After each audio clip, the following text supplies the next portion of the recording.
Justin, Ugu South Coast Tourism has now established a conference service.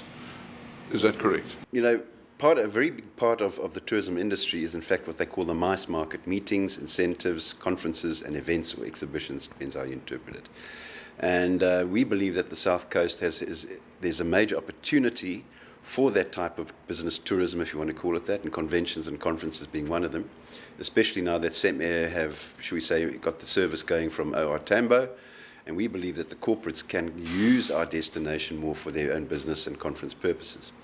And we put out feelers some months ago to see if there are any PCOs, meaning professional conference organizers, of which nobody put their hand up.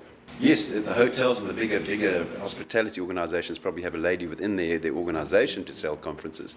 But as an independent person who goes and facilitates bringing conferences and symposiums and things like that down here, there wasn't anybody specializing in it. So we've come to an arrangement now with a lady called Deanne Pertel, who will be operating a PCO service, professional conference organizer service, here within our offices. There'll be no remuneration from our point of view. We're just providing a platform for her to develop the business, bring conferences to the South Coast. And, on tourism or anything? Oh, any type of, you can have the dental society, you can have, the numerous associations, it's the corporate sector, it's the functions, the guys coming down for academic symposiums and things like that. So there's a very broad spectrum within the MICE market. The obvious question will be, how many people can you accommodate?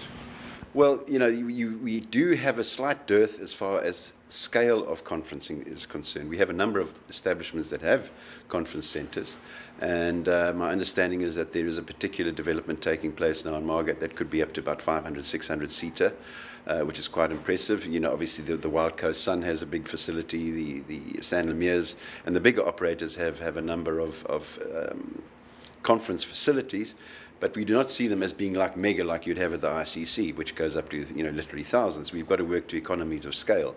So your conferencing facilities will probably be to the small to medium size, but obviously the volume ticks over, the reputation as a conferencing area starts picking up, and more people come through on a volume side. Until such point that you perhaps do eventually have a 1,000-seater conference centre, and then you are taking it to another dimension. So we are in fact the only tourism organisation in the province that has an in-house conferencing service of this nature.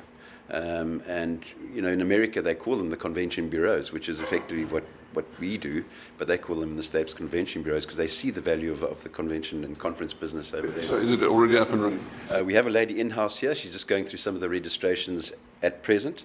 But certainly she's on the ball and bringing some stuff, and I know that she is facilitating some events for one of the FMCG groups. Yeah.